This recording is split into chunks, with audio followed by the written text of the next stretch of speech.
సికింద్రాబాద్ గడ్డపై గులాబీ జెండా ఎగరడం ఖాయమన్నారు బీఆర్ఎస్ అభ్యర్థి పద్మారావు గౌడ్. 14 ఏళ్లు కొట్లాడి సాధించుకున్న తెలంగాణ ముందు ఈ పార్లమెంట్ ఎన్నిక పెద్ద లెక్క కాదని చెప్పారు. నాంపల్లి నియోజకవర్గ స్థాయి బీఆర్ఎస్ కార్యకర్తలతో సమావేశమైన పద్మారావు ఈ ఎన్నికల్లో కాంగ్రెస్ బీజేపీ గల్లంతవ్వడం ఖాయమన్నారు. కిషన్ రెడ్డి తీరుతో విసుగు చెందిన బీజేపీ నేతలు సైతం ఈసారి బీఆర్ఎస్కే ఓటేస్తారన్నారు. ఇక రాముణ్ణి పేటెంట్ హక్కుగా భావిస్తున్న బీజేపీకి దమ్ముంటే పార్టీ పేరు మీద ఎన్నికల్లోకి రావాలని సవాల్ విసిరారు. రంజాన్ తోబలు ఉంటుండే వచ్చినాయి, ఈసారి రాలేదు. ఇక బతుకమ్మలు రావు, అర్థమైపోయింది సీన్. జనాలను పిచ్చోళ్ళని చేయడానికి నోటికి వచ్చిన స్కీమ్లు అన్నీ చెప్తా పోయారు. పాపం వాళ్ళకంతా నెలకు 2500 అంట. ఎదురు చూస్తున్నాం ఎప్పుడు వస్తే లేదు. మీరంతా జనాలకు చెప్పాలి పోయేది. ప్రతిదీ అప్పుడేమో అందరికీ అన్నీ అన్నారు. దాని తర్వాత వైట్ రేషన్ కార్డులు ఇంత అని చెప్పారు. ఆ వైట్ రేషన్ కార్డులలో కూడా ఇప్పుడు ఏం చేస్తారు స్కీమ్స్ అంటే ఒక 10% ఇస్తారు, ఇక 90% బొట్టు పెట్టేస్తారు, వెళ్ళిపోతారు. ప్రజెంట్ సికింద్రాబాద్ ఎమ్మెల్యే 4 సార్లు గెలిచినాం. ఏం చెప్పానంటే నాకు సిటీలు ఎక్కడ పోయినా కానీ అన్న పార్లమెంట్ ఎన్నికలు అని చెప్పేసి అసలు నోటీసులోనే లేకుండే మాకు. ఏం కదే అట్లనే అయితేమో కదా అని అనుకున్నాం. నీ పేరు అనౌన్స్ చేశాక సిటీ మొత్తం లేచిందని అని చెప్తున్నాం. అయితే ఎక్కడ పోయినా కానీ అది నా అదృష్టమో వాళ్ళు ఏందో నాకు తెలియదు కానీ అన్న నీ పేరు అనౌన్స్ చేశాక బాగా బూస్టింగ్ వచ్చింది.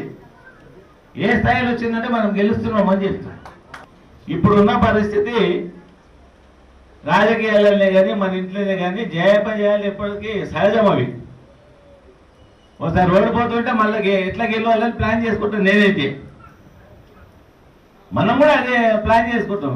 ఓడిపోగానే జీవితం పోతుంది. ఇలా ప్రభుత్వం పోయింది, 5 ఏళ్ల తర్వాత నేను గ్యారంటీగా చెప్తాను మళ్ళీ మన ప్రభుత్వం వస్తుంది.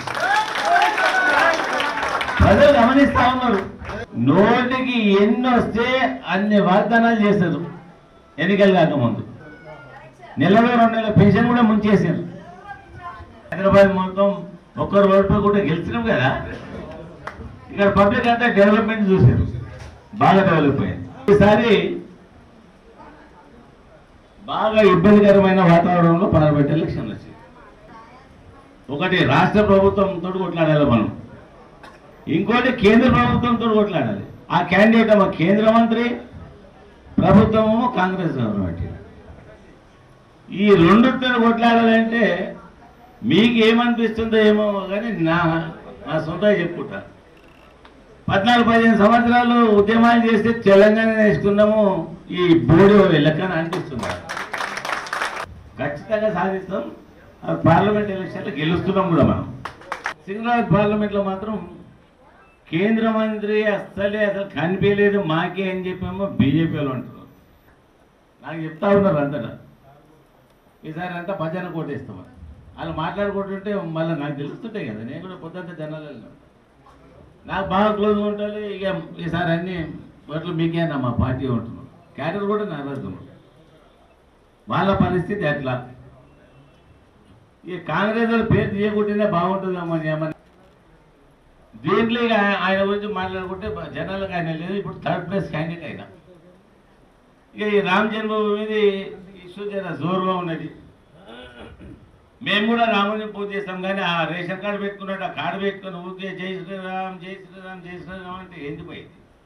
ఒక్కసారి ధైర్యంతో పార్టీ చెప్పుకొని ఎన్నికలలో రాండ్రి. ఇలా పెట్టంటే హక్కుదారులా వాళ్ళు ఏంది తమాషా? ఒకసారి పార్టీ పేరు చెప్పుకొని రాండ్రి, తెలుస్తుంది.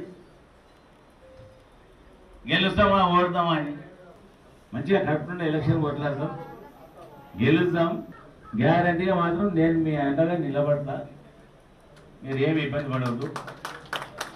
నాతో ఎంత శక్తి అయితే అంత పనిచేసినందుకు మీ ఎంబడి ఉంటాను.